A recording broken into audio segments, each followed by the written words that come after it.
Welcome to Saving Ophelia. My name is Thijs and this is Ophelia. More correctly, Ophelia's engine. I've previously determined that the stop-solenoid on Ophelia's 30 years old 62 horsepower diesel engine for some reason doesn't work. When the solenoid is provided with the 12 volts it's supposed to require, it doesn't stop the engine as it's supposed to. So I've decided to remove the solenoid, hoping that it's just gotten stuck and can be, well, let's say persuaded to start working again. The first step, of course, is to disconnect the solenoid from the electrical system. There isn't any power being supplied to the system, so I don't have to worry about that part, but the electrical lead is in the way, so off it comes. And fairly easy at that. I kinda expected the terminal connection to fight me, but it was quite compliant.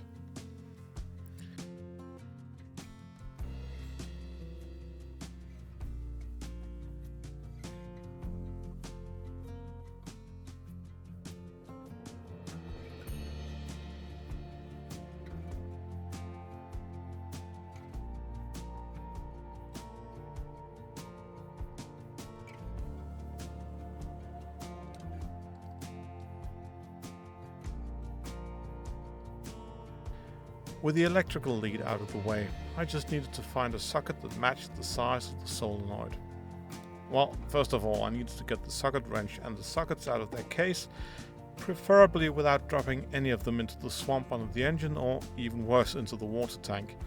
There's just no way I'd be able to recover a socket or any other tool for that matter from the bottom of the water tank about 1.5 meters below the floor I'm standing on.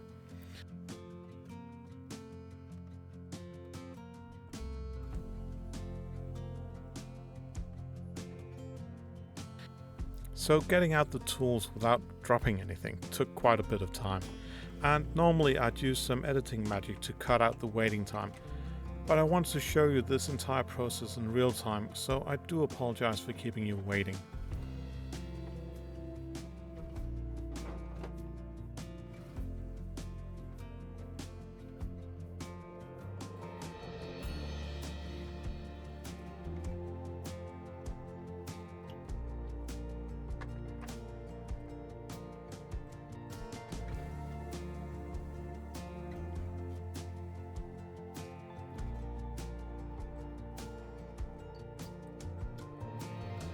One small issue with this was caused by the terminal on top of the solenoid.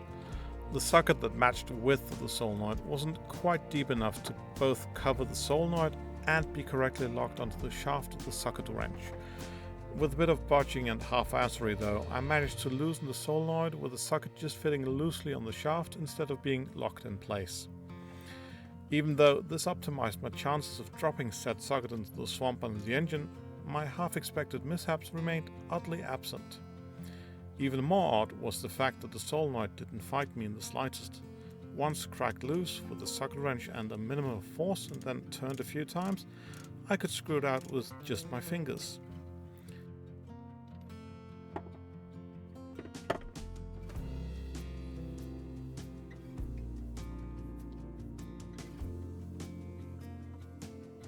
And quite contrary to my expectations, that was it.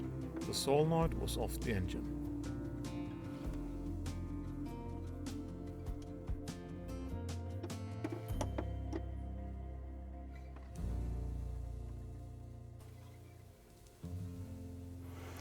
So, what's the deal with this solenoid and why do I insist on getting it to work? And how does it work when it works? Let's start with the last question, because this is actually quite an ingenious little device. Now, everything here has been painted yellow, which makes it quite hard to see anything. But the main body here is really an electrical coil wound around a tube and then stuffed inside a protective metal shell. There's a plastic spacer up here that separates the positive terminal from the body, and then power, when you supply power to this positive terminal, has to go through the coil before it exits the coil into the metal shell, which is then connected to the engine body, which serves as a ground connection for the electrical system. Now, so far, so good. This solenoid that I pulled from Ophelia matches the general description but something here is missing. And the eagle-eyed among you might have spotted it already when I pulled the solenoid off the engine. In here is supposed to be a small rod, a magnetic rod, and a spring. And when we apply power to the coil through this terminal, the magnetic field pulls the pin inside and the spring is compressed. That means that there's something that pokes out here that's pulled inside when you have power on, and when you remove the power, it comes back out. This small pin opens a diaphragm, well, allows the diaphragm to close really, which shuts off the fuel flow to the engine, causing everything to stop. That's the function here, and that's quite clever, but as you can see, it's clearly missing. I suspect that they've had, well, the previous owner has had problems getting this thing to work for some reason. It does seem to be a bit of corrosion or something in here. There's some miscoloring at any rate.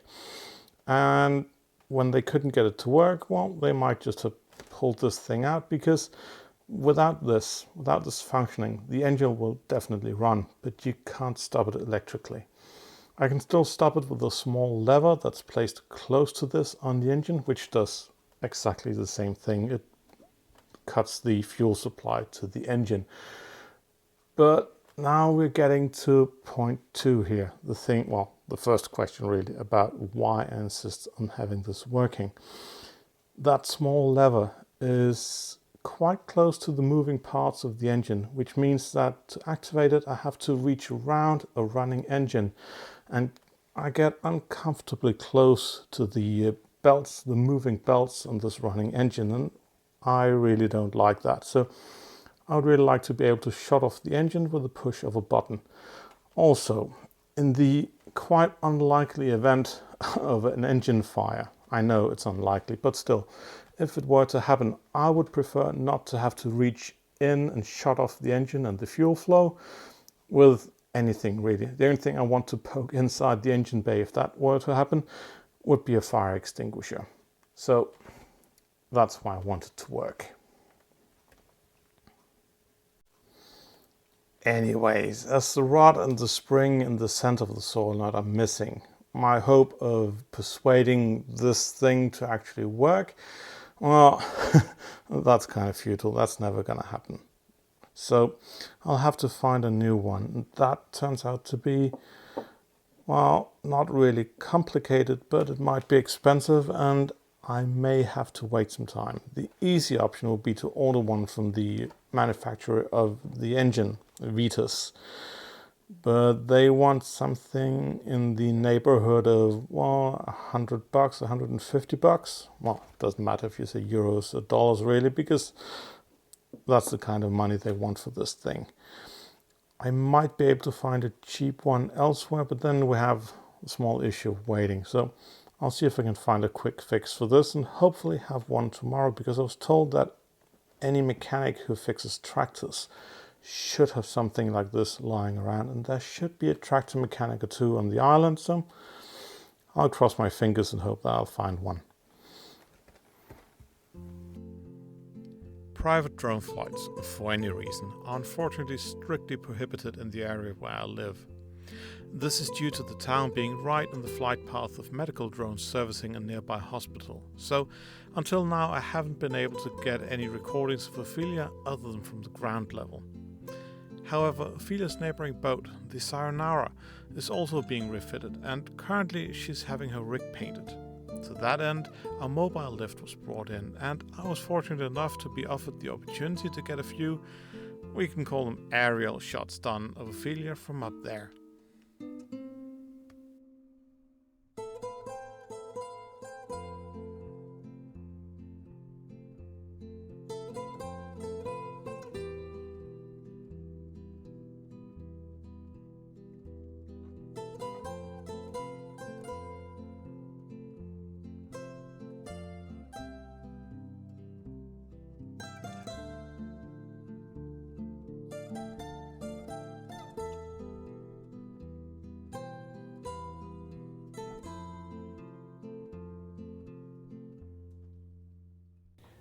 With the engine back up and running, well, besides the minor issue of not being able to turn the engine off electrically, it's going to be time to return to this mess soon.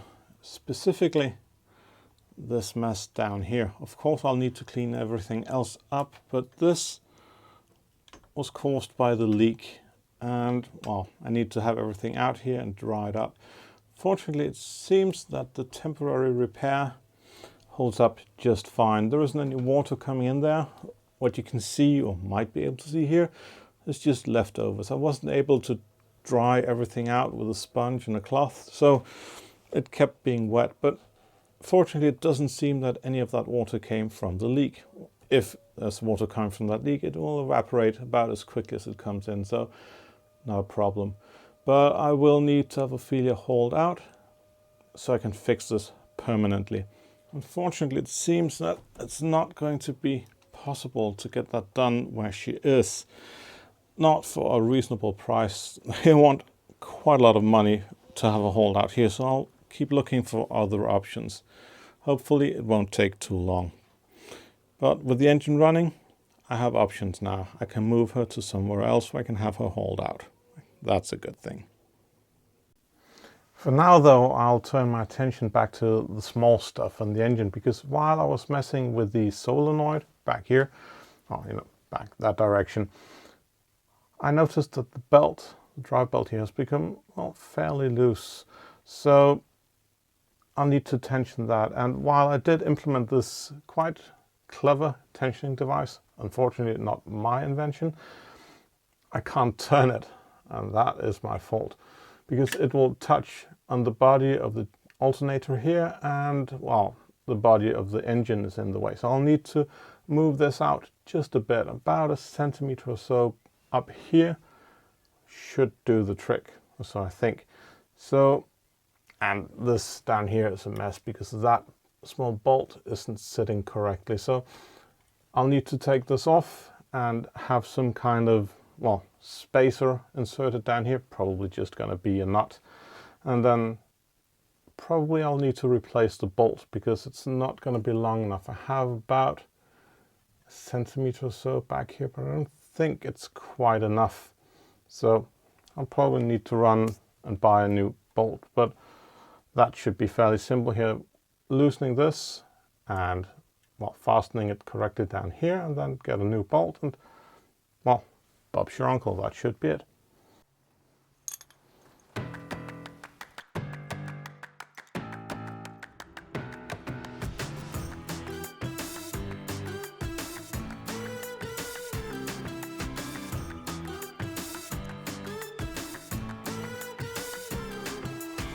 There we go. That was a nut.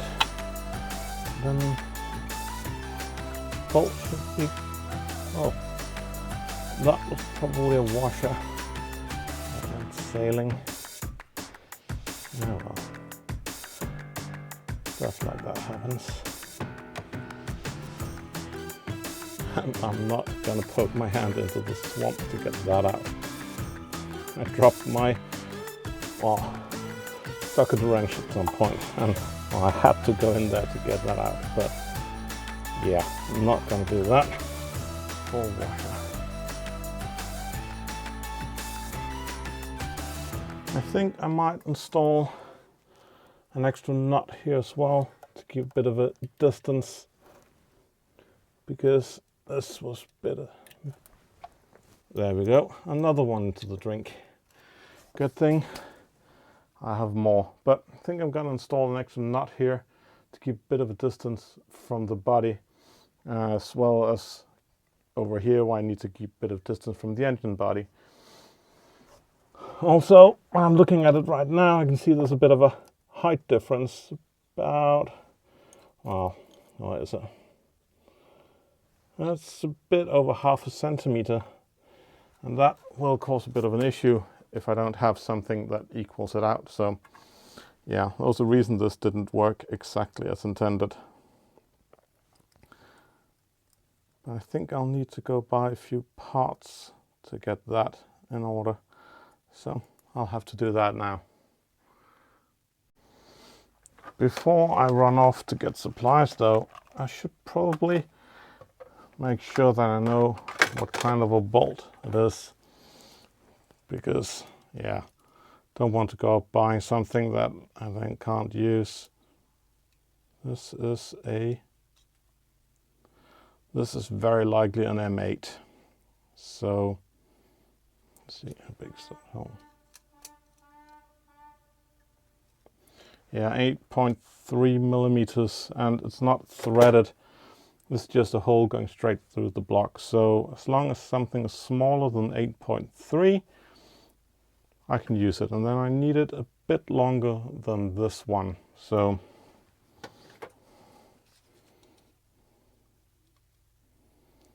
that's 60 millimeters, well, 61. So something above that should be just fine. Now I can go for the supply run. Yeah, supply run out of the way, but I couldn't get exactly what I wanted, so I'll have to do something a bit different.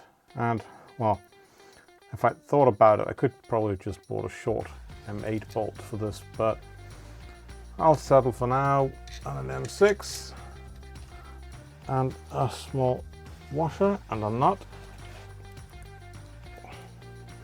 Then a nut here, yeah. And that should lock this in place. I'll definitely replace it when I get the chance, so that we don't have anything can wobble around in this hole. But for now, it'll have to do. And then let's find the corresponding solid wrench. I don't know what it's called. One that can't move.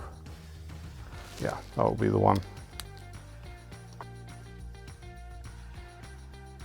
Oh, the other way around. There we go. Should keep that one in place.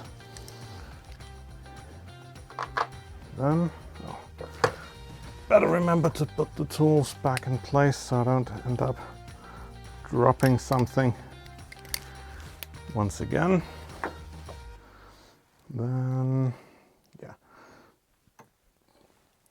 Now, I'm not entirely sure if this will work. First of all, I think I should probably shorten this a bit, because, well, you can see I could lose almost a centimeter here of length, and I'm a bit challenged with it being too long for installation, then probably just the right length once it's in place. But for now, yeah, I'll see if I can get it to work, but otherwise I'll have to bring it back to the workshop and see if I can shorten one of these. I can't shorten this overall thing, but these ones can be shortened. First a washer, and then this one in place. Then turn it down as small as it can get. And there's a bit of bend to this thing already, but ah well, not much I can do about that. Then I'll either go with a nut or a couple of washers. I think I'll try with a nut first, because it does lock things together pretty nicely. This is tedious work. Oh, I should have had a washer in there as well. Not gonna redo that right now. Let's see. I'm definitely missing that half a centimeter here. Oh, well. That would make mounting a lot easier, but now it actually works. Distance down here is good. And if this one, well, this can't go any further in as it is right now. It allows me to adjust the belt tension here. So that's actually quite good. Would be nice if I could, well, loosen this enough that I could easily remove it, but that's not on the books right now, it seems.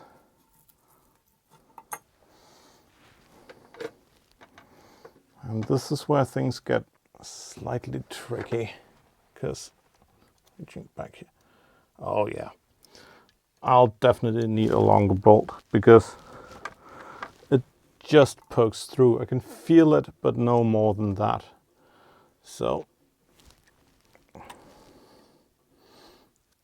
I'll replace that bolt with a longer one. I'll probably have to order it in because it doesn't seem like I can get one on the island. So, well, online shopping for the win.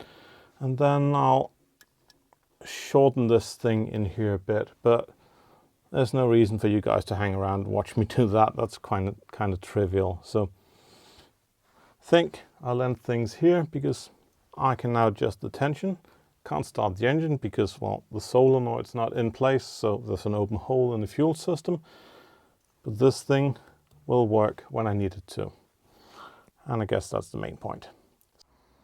So even though it's probably quite trivial for most of you, I decided to show how to shorten something like this anyway, because, well, there might be someone who hasn't seen something like this before. I've decided that I'd shorten this part because that's an ordinary M5 thread, whereas this one is, well, it's the opposite direction of normal. So if I break that, well, I'll have a hard time finding a new one. You can see I messed this up. I keep turning the wrong way when I want to turn that in because it's the wrong way around. Anyways, I'll shorten this one and I'll shorten it by, well, about this much. So 1, 2, 3, 4, 5, 6, 7, 8 pieces of thread needs to be removed. At least, probably a bit more won't hurt. I'll still have plenty of length, but if I mess this one up, I can easily replace it. I actually have one lying over on the workbench, a replacement, because I bought this as a set of 2 or 3, I think. Was it odd numbers? It might have been 3. I was thinking, why would you need 3 of these? Anyways, this one out, and then I'll better get it out of this bolt. Not terribly exciting, I know, but still. There's no way I'm going to be able to clamp this while it's stuck onto the bolt, so I have to get it out. There's no way I'm going to try to cut something like this without having it clamped down quite securely in my vise.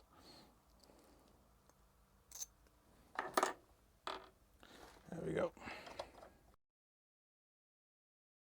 I could use an ordinary hacksaw for this, but I've got this Dremel tool, so I might as well use that. See how it works. I haven't used that to cut stainless before, and this is stainless.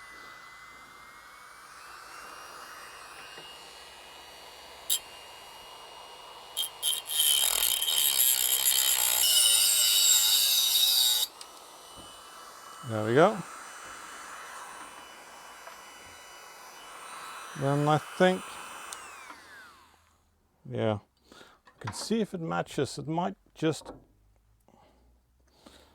go into the thread easily right now. Usually you'd have to round this over, but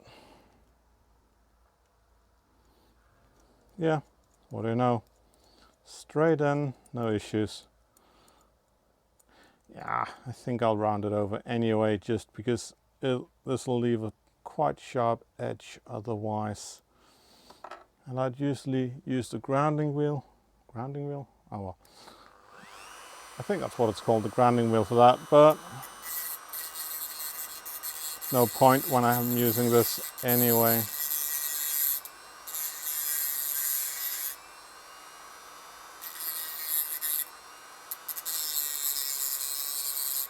Grinding wheel, not grounding wheel. Oh, yeah.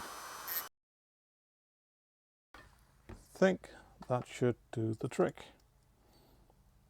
No sharp edges left, and it goes straight in here.